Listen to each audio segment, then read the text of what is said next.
Okay, welcome to CSS 299 on Wednesday, March 21st. Um, Today's class may be a little short, but I wanted to do a couple of things. First off, um, I sent emails out to everyone about the mock interviews. I do have three people who can help us. One of them has some restricted times. Um, I've heard from two of you. I need to hear from the rest of you as to when you may be available to do these mock interviews. And I need several times and days from each so that I can talk to my interviewers. We like to have outsiders do this because they give us a different perspective and they help us a lot.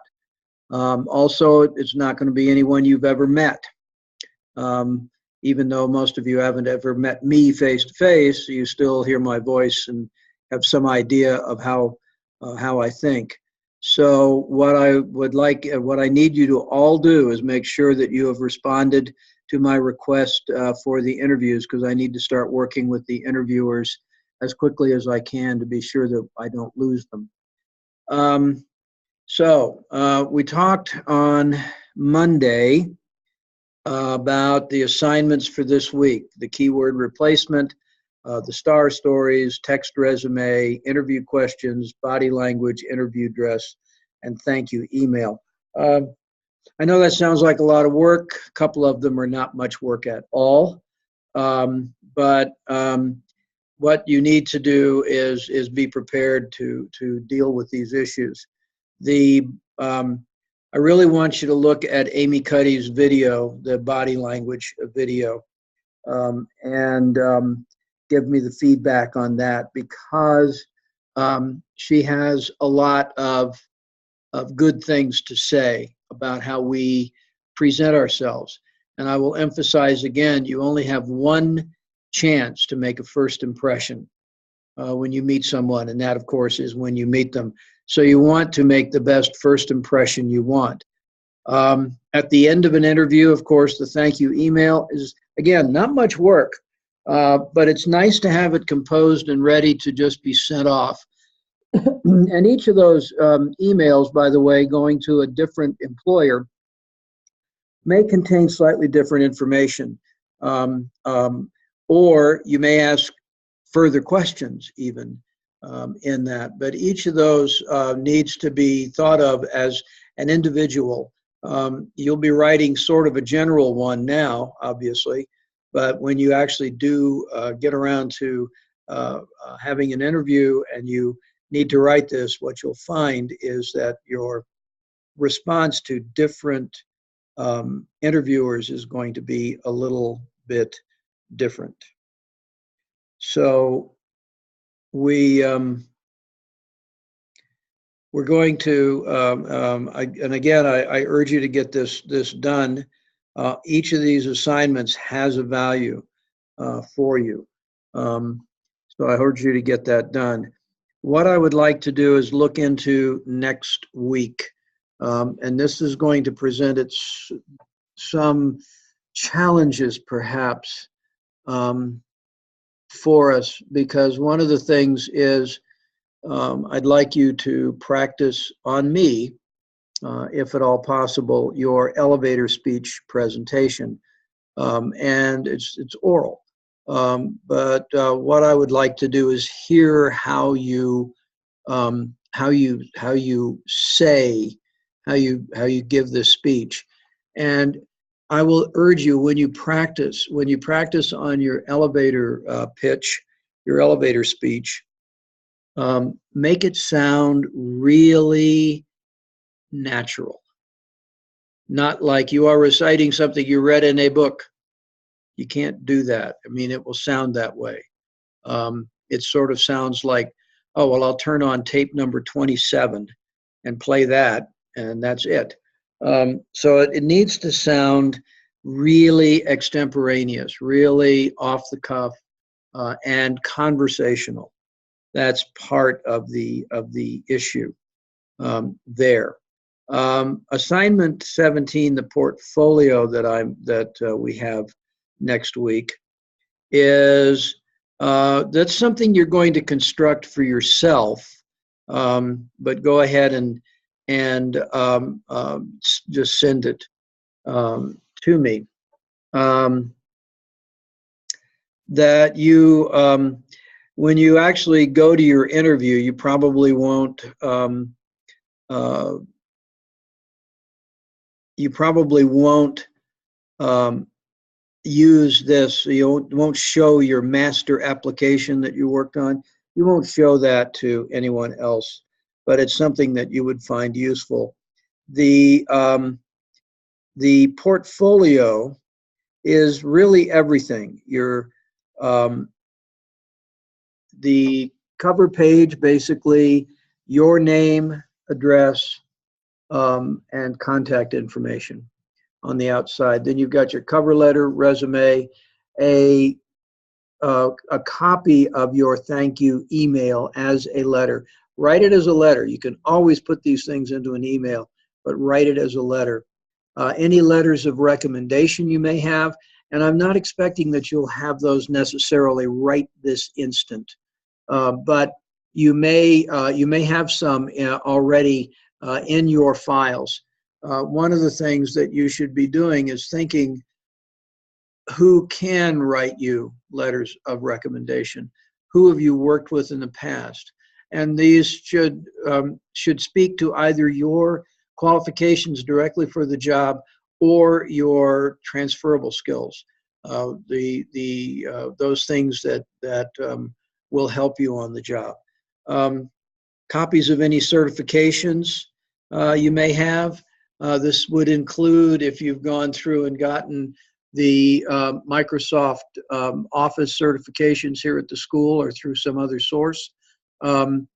Any for the medical side, it would include a copy of the certification, official certification that you get from the certification organization, NCCP, and that should be in there. Anything like that. Awards or other documents that make you stand out. If you've gotten, some here, if you were RAD student one month or one quarter, include that. You have a certificate for it. Your final certificate for Dean's List or President's List or Honor Roll, that should go in there. Anything else you may have acquired, if you were Employee of the Year at one of your jobs, include that.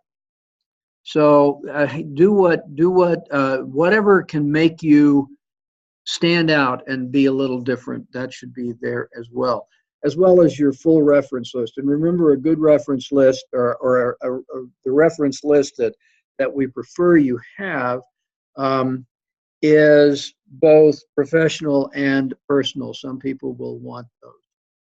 So that is basically assembling all of these documents that you should already have. The mock interview, this final exam, if you were on ground, and if we managed to get you to have a video conference for this, we want you to do finish the mock interview, and then write a reflection on the experience. How long does the reflection have to be? It shouldn't take you more than a page. Probably can be a little bit less. And be frank. Include any positives. And don't forget the positives, but also don't omit the negatives. Again, your reaction is important. As it says here, your interviewer will be provided with an evaluation sheet and will be returning it to me. And the other is, don't forget to send that thank you email, okay, to the interviewer. But that's really, if you are being filmed, dress for that interview. If you're not, well, can't make you get dressed to sit in front of a telephone. But consider that. Consider how you can look your best. Okay, want to go back to.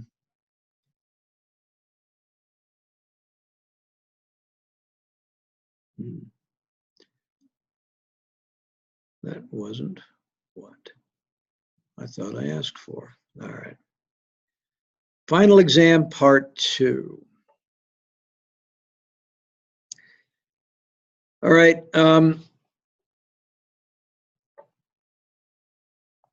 Now, I know that, excuse me, weather changes always mess up my throat.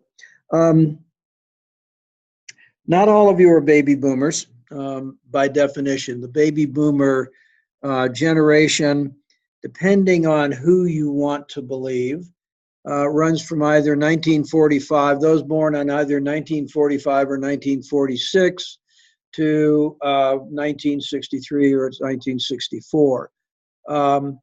So what that boils down to is that they were the children of the generation that went through the Depression and fought in World War II, and also in Korea. So our two conflicts back and forth.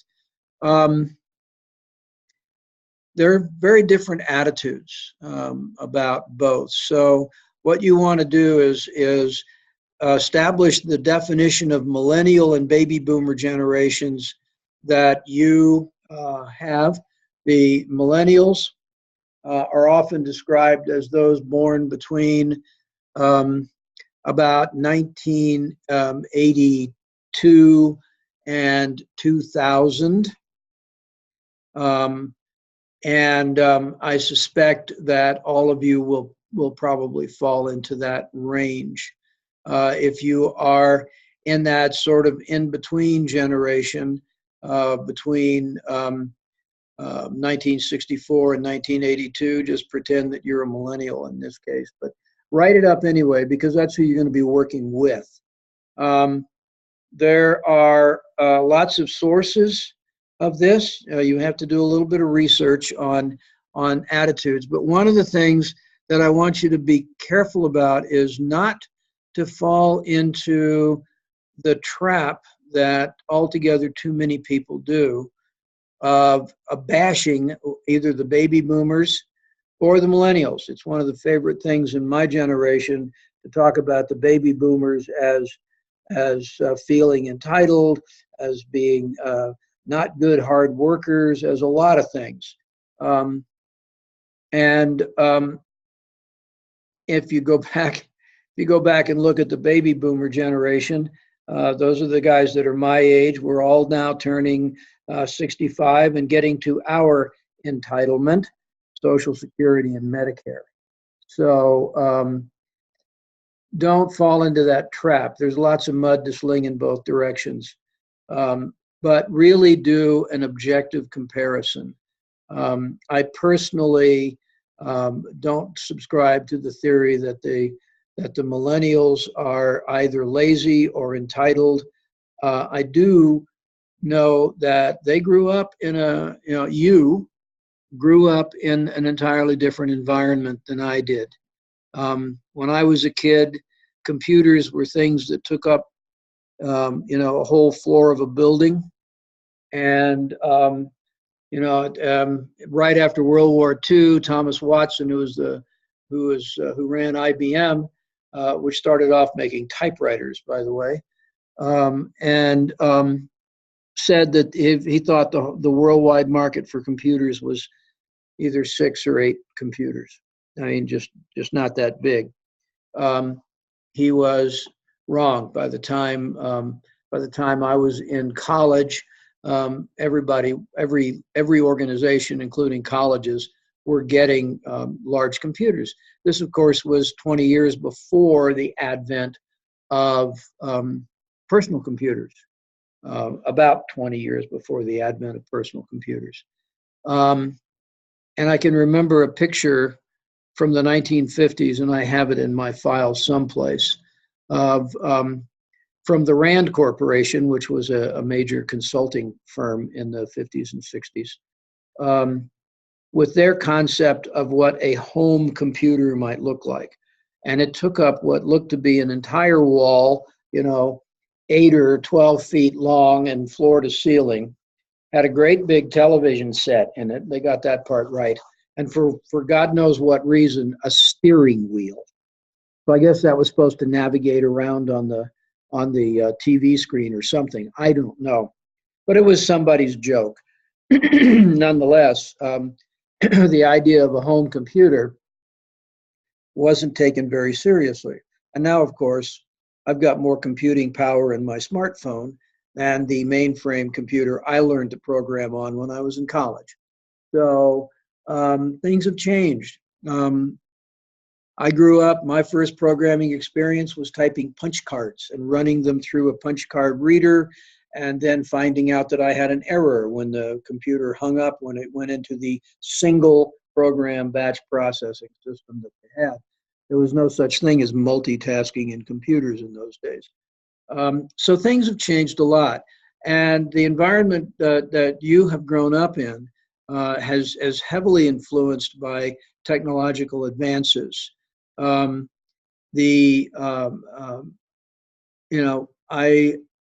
can remember the horror that most of us felt when the Russians beat us to space with Sputnik, the rush to change education and really to compete, and the political decision to beat the Russians to the moon, which we did, and we don't want to talk about that whole topic, but there is no. There are a lot of different things. Of course, the generation, the millennials, are the ones starting all the big tech companies today. So it's not that millennials are entitled or lazy. It is that millennials have a different perspective. So what I'd like you to do is look at those perspectives. Try to look at how the working world is changing. Knowing my young millennial friends, who are basically the contemporaries of my daughters, watching them work is very different from the world I grew up in. The world I grew up in, and even when I first started working, was this way. You got a job, you went to work for a company, you worked for 30 years, and then you retired, and they gave you a gold watch and a pension. Pensions basically don't exist unless you get into working for the government or some other large type of organization that's still doing that. And by the government, I mean state and federal governments, where pensions are a part of it. They're not anymore. Now you take care of yourself, or you're shafted. It's a very different world than when I started. That world was in transition as I worked. I started off in a company that had a pension plan and all these other goodies. And then while I was there, all of a sudden everything was converted into 401ks and some sort of IRA structure that instead of a long-term pension obligation, everything was short-term based on putting money away in an amount that depended on your salary. So a percentage of your salary into one of these pension plans, and those are very different. Nowadays, everybody talks about IRAs and savings accounts and traditional IRAs and Roth IRAs and all the other alternatives that we have for our future, because that's what you've grown up with. It's really, that's all that you have. You may have parents who actually still were working in the legacy industries. Some friends of mine that I served with in the Army, we were all drafted out of either graduate school or drafted out of jobs that people had, and many of them worked for the large automobile companies in Michigan. Went back into that, and they've retired now, and they have very nice pensions. But that's not gonna be the future. So you also have a system. We had cradle to grave. Well, cradle to grave, not really, but we had health insurance that was part of our employment package. Now, if you're in a large enterprise, you probably will have some form of health insurance offered to you. May not be as good as what I had. And that, of course, has gone by the wayside as well. So there's lots of things. When I went to work, and it didn't matter where I went to work. If you went to work, one of the first places I interviewed was actually at a Shell refinery on the Gulf Coast of Texas. And my job there would have required that I go in wearing work clothes. They had specific sort of outerwear that we wore. That was a Shell plant, actually, and a hard hat. And that's what I would have been wearing. When I ended up finishing grad school and went into the pharmaceutical industry, I was working first in the lab. We were expected to wear slacks and decent shirts, and then we put on lab coats.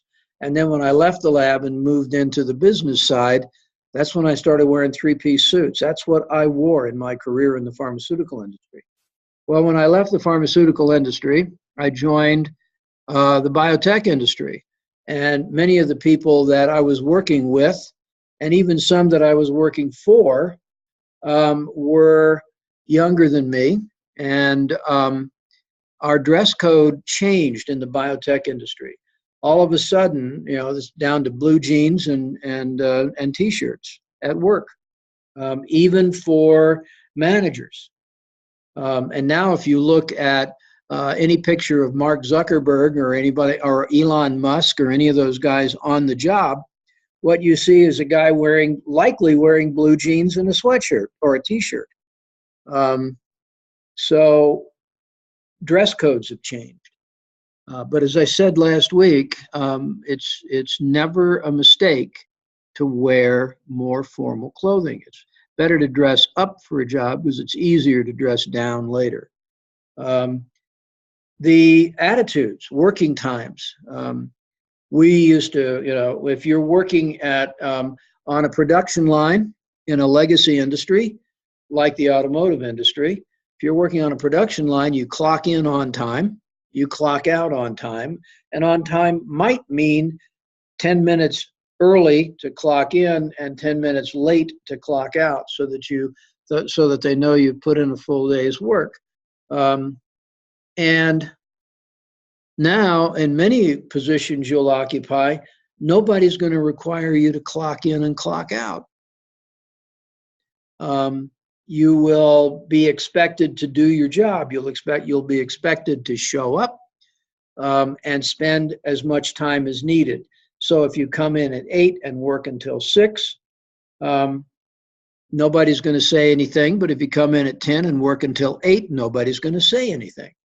So again, work schedules are malleable, often very eclectic. The way we communicate. When I was growing up, we had one telephone in the house, period. That was it.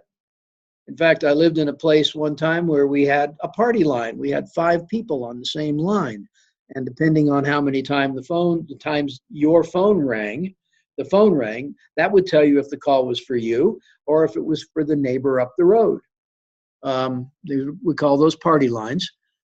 Because there were multiple parties on the line, and we had this place. I think we had maximum of 5 on a line in at one place that we lived. But even when we weren't living in a place where we had shared lines, we only had one phone.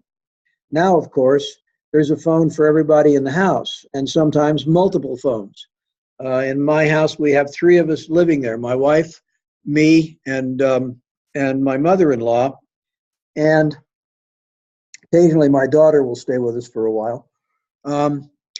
My mother-in-law doesn't like cell phones, so we have a three-station Vonage set up for her so that she can actually use it. She just can't use cell phones. My wife and I each have a cell phone. My daughter has a cell phone, and we have no landlines in the house at all. If we need to fax something, we scan it and email it, and that's the way we handle things now. Seeing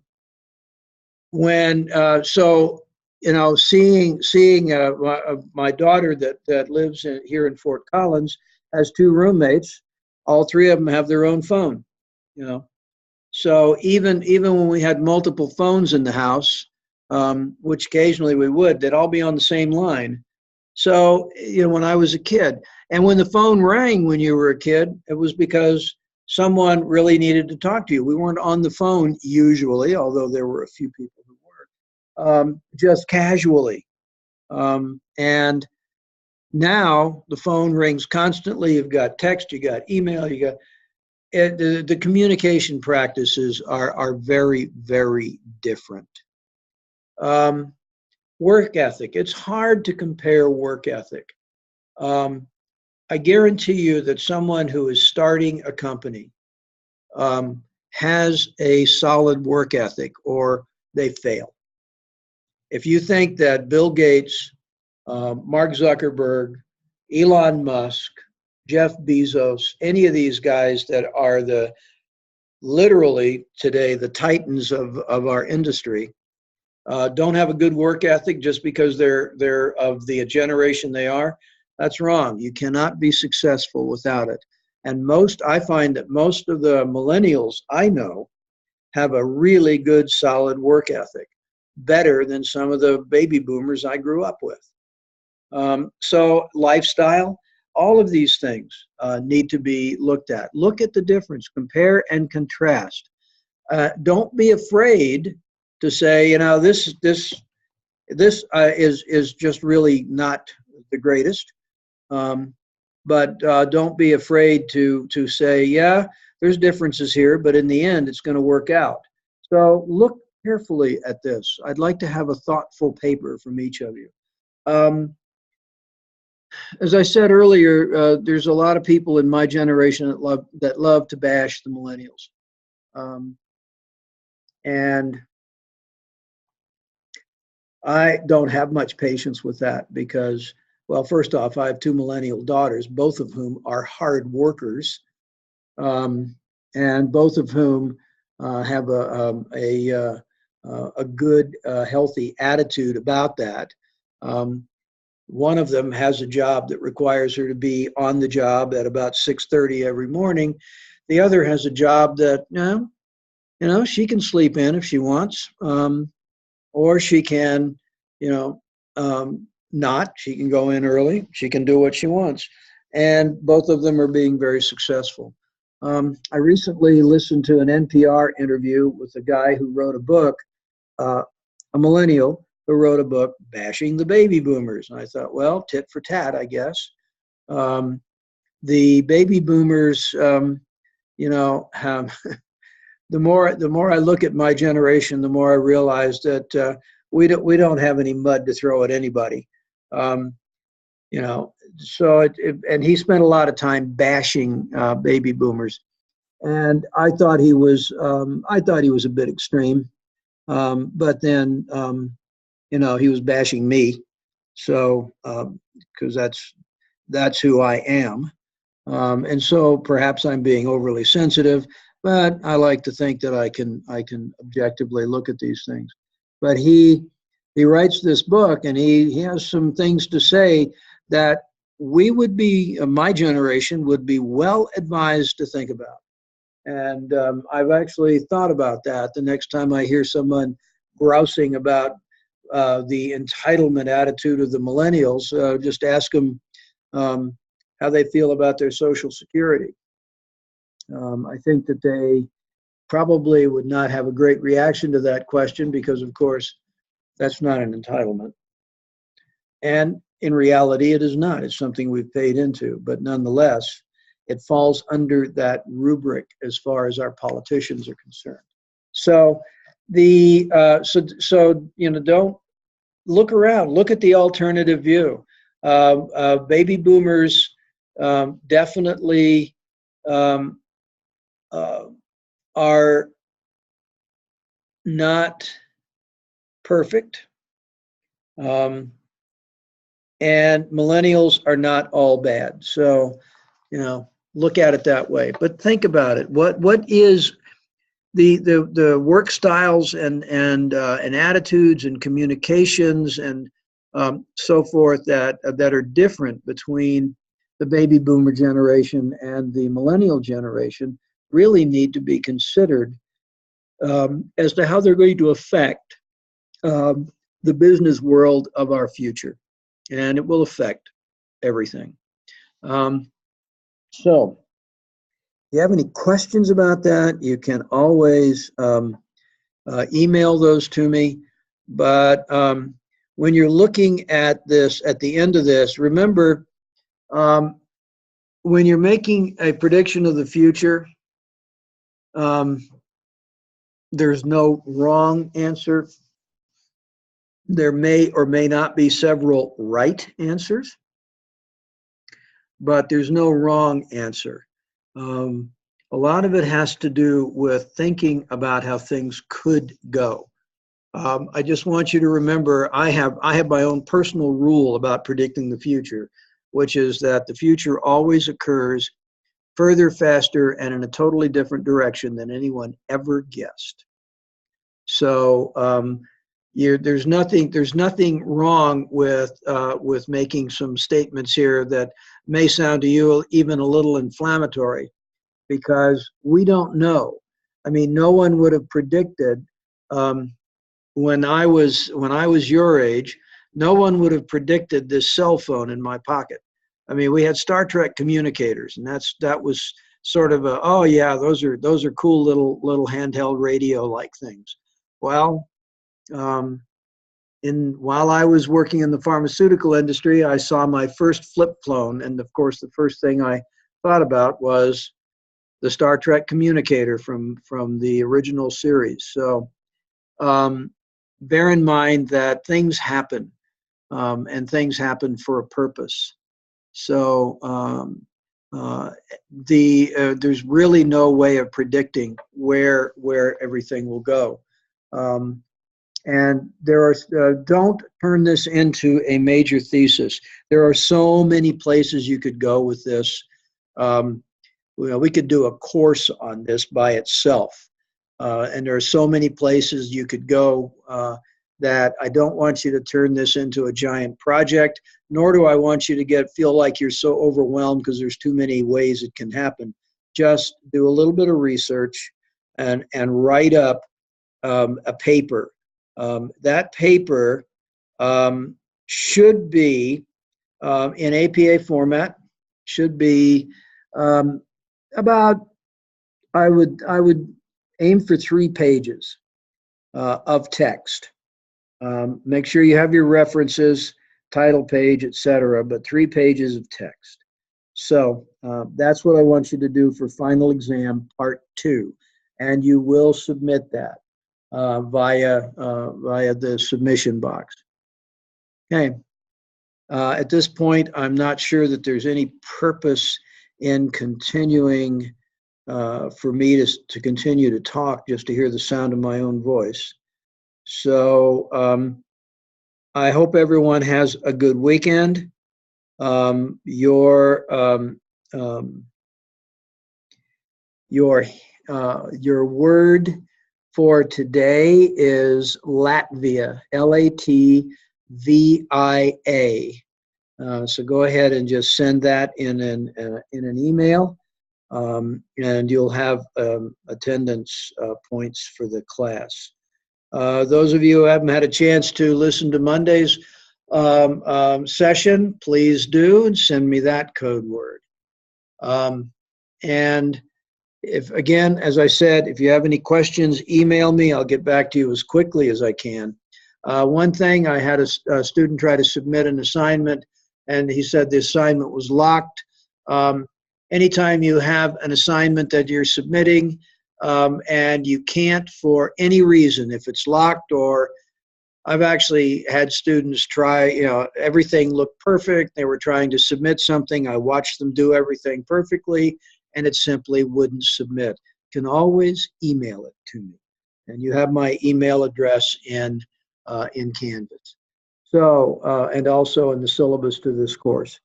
So I will hopefully hear from you over the weekend, and I will be back online on Monday. So good day, everyone, and have a fine weekend.